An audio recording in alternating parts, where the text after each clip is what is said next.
오늘 제가 발제해드릴 책은 AI 그리고 인간지능의 시대.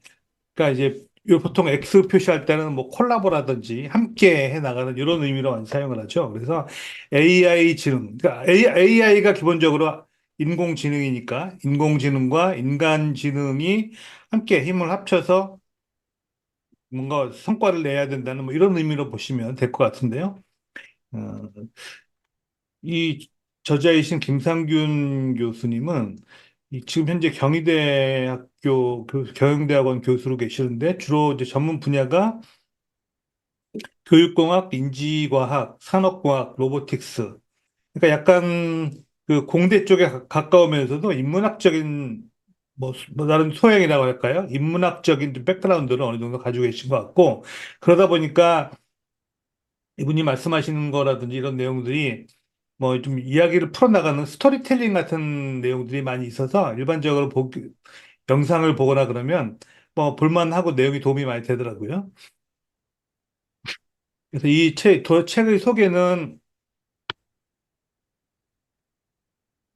책의 소개는 책의 소개 자료에서 제가 발제를 했는데, 그러니까 이 AI 시대에서 인간이 어떻게 AI 도구를 활용할까, 뭐 이런 의미보다는 어떻게 AI 시대에서 우리가 인공지능을 잘 활용하고 함께 두며 살아야 될지 이런 내용들 위주로 다루는 그런 내용입니다. 제 의견을 조금 더하자면 이 책이 전반적으로 보면 이 두 번째 주 먼저. 이 사족이 좀 사실 상당히 많은 편이에요. 좀 불필요하게. 그래서, 물론 이게 이분이 어떻게 백그라운드 또는 읽는 독자가 인문학적인 뭐 소양을 많이 가지고 있던지 인공지능 쪽을 잘 모르는 경우에는 좀 스토리로 이해가 쉽게 풀어서 설명하려고 하셨던 것 같은데 의외로 이게 사족이 너무 많은 편이어서 이 책의 해당 챕터가 해당 장이 말하는 게 무슨 내용인지는 이게 좀 한 장을 읽고 나서도 딱 요점만 좀 키워드를 살펴봐야 되는 그런 내용인 것 같더라고요.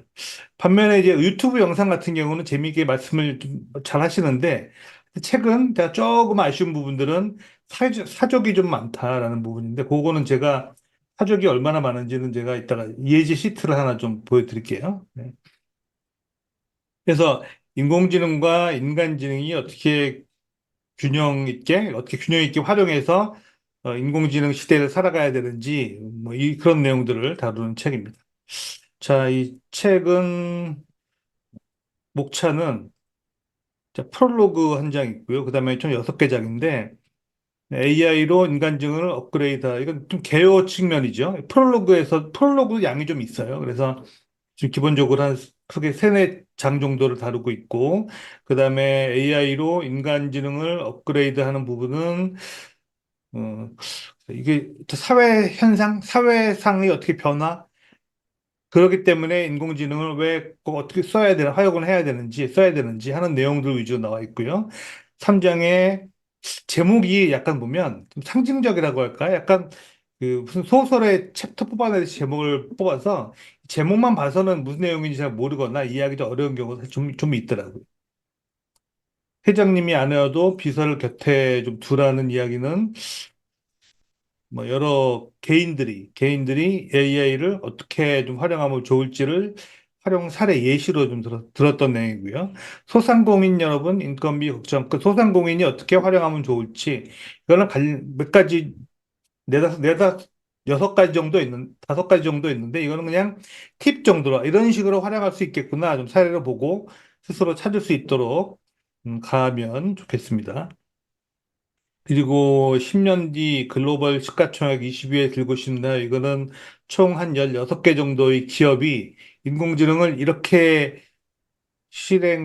활용하면 좋지 않을까 하는 이 교수님의 저자의 본인의 그냥 의견, 약간 뇌피셜 내지는 그, 내가 이렇게 화두를 풀어 놓을 테니 와서 나한테 컨설팅을 받으시오라고 하는 느낌이 마치 들은 것처럼 그냥 나름대로의 현재 상황, 뇌피셜 이런 얘기들을 좀 재밌게 묶어서 인공지능을 나라면 내가 삼성전자라면 KT라면 어떤 식으로 활용하자고 말할까 뭐 이런 내용들 위주로 구성이 되어 있고요. 마지막 6번째 6부는 질문을 보면 미래가 보인다. 내 제목이 사실 너무 거창하고요.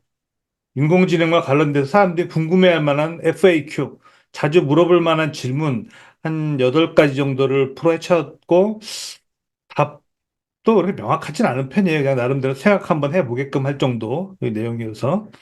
오히려 뒤편 앞쪽 내용들은 좀 디테일한 내용이 많은데, 뒤쪽으로 갈수록 좀, 뭐랄까, 그냥 서둘러서 좀 정리한 것 같은 그런 느낌이 좀 가더라고요. 자, 그러면 이제 프롤로그부터 좀 진행을 해보겠습니다. 의사, 변호사, 회계사의 시대는 끝났다. 시대의 변화부터 시작을 하고 생산성, 3장은 뭐 사실 왜 넣었는지도 모를 정도의 그냥 그럭저럭 내용. 4장도 좀 애매한 내용. 네, 그렇습니다. 제가 왜 그런지는 좀 설명을 드릴게요. 그러니까 스토리를 풀어서 읽으면 그냥 재밌게 술술 읽는데 과연 이게 어떤 키워드를, 어떤 주제를 말하려고 하는 것일까라고 주제가 나오면 이런 주제를 말하기 위해서 이런 설명들을 했구나라고 하는데 이게 딱 맞아 들어가는 것 같지 않고 그냥 짜 맞춘 것처럼 하는 느낌이 사실 개인적으로 좀 들어서 좀 이렇게 기술서나 실용서에서 보면 앞뒤 딱딱 맞아 떨어지는 이런 책 위주로 좀 읽다가 이런 입문서에 가까운 책을 보니까 약간 적응하는데 좀 어려움이 있더라고요. 네. 한번 이제 설명드릴게요. 그 시대상 직업의 변화죠. 즉, 우리나라의 그 한국은행에서 발간한 AI와 노동시장 변화라는 보고서에 보면 직업별 AI 노출 지수가 나온다고 이 설명을 하고 있습니다. 우리나라 취업자 중에서 313만 명 중에서 12%가 AI 기술에 의한 대체 가능성이 높다. 이런 얘기가 많이 나오죠. 직업 관련해서 미래에 사라질 직업은 AI로 대체될 직업은 어떤 직업이 대체 가능성이 좀 높은지 이런 얘기들은 최근 들어서 많이 나오고 있습니다.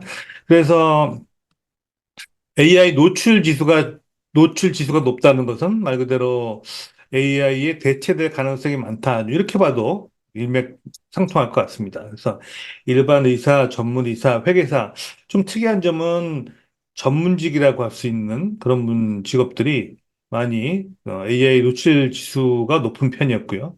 노출 지수가 낮은 편은 뭐 이런 뭐 전문 뭐 과학기술 그런 생산성. 그러니까 그 사람의 두뇌를 활용해서 뭔가 뭐 두뇌를 활용하든지 지식을 활용하는 부분들은 노출도가 높았고, 주로 그렇지 않고 직접 생산을 하거나 뭐 이런 부분들은 노출도가 좀 낮은 걸로 나왔고요.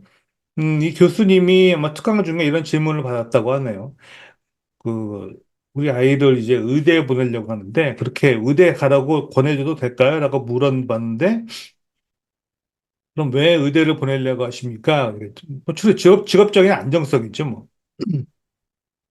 그 직업적 안정성, 이 직업이 나중에 지속적으로 뭐, 사회적인 안정성을 가질 수 있을지, 그리고 대우를 받을지, 또는 경제적으로, 쉽게 말해 돈을 많이 벌지, 이런 경제적 가치만으로 보면 굳이 의사를 추천하지 않습니다라고 얘기를 했다고 하네요.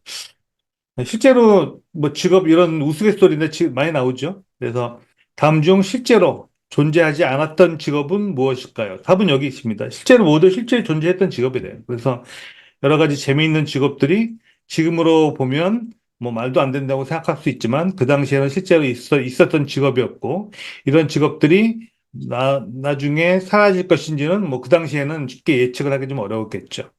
하지만 그렇게 직업의 변화가 그큰 시점이고요. 그래서 이제 우리 아이의 미래를 위해서 이런 조언을 해 주고 있습니다. 이제 이런 AI 시대에는 좀 더 다양한 분야의 경험을 통해서 적성과 흥미를 발견하고 뭐 미래 유망 분야 직업을 잘 탐색하고 열린 마음으로 두려워하지 말고 용기를 가지고 나아가라 이런 얘기를 좀 약간 밋밋하면서 그냥 무난한 내용들이 좀 구성이 되어 있는데 말하는 요지는 어쨌든 많은 직업이 AI로 인해 대체될 가능성이 높을 정도이다. 그렇기 때문에 이런 직업에 대해서도 좀 다시 한번 생각해 봐야 된다라는 의미죠. 자, 두 번째는 이 생산성 측면이에요. AI가 생산성을 굉장히 높이고 있는데, 예를 든 사례는 미드전이를 만든 그 회사에서는 인당 뭐 생산성이나 매출이 굉장히 높았다고 합니다. 그리고 여러 가지 생성형 AI를 활용하면 단순한 반복 작업을 자동화시킬 수 있다는 점, 그리고 뭐 등등. 그래서 효율성이 증가하기 때문에 생성형 AI를 활용하면 굉장히 생산성이 높아질 거고, 이런 AI를 기업해서 기업의 경쟁력 강화, 뭐 새로운 비즈니스 모델 창출, 다양하게 활용이 될 수 있는 그런 시대가 되었습니다.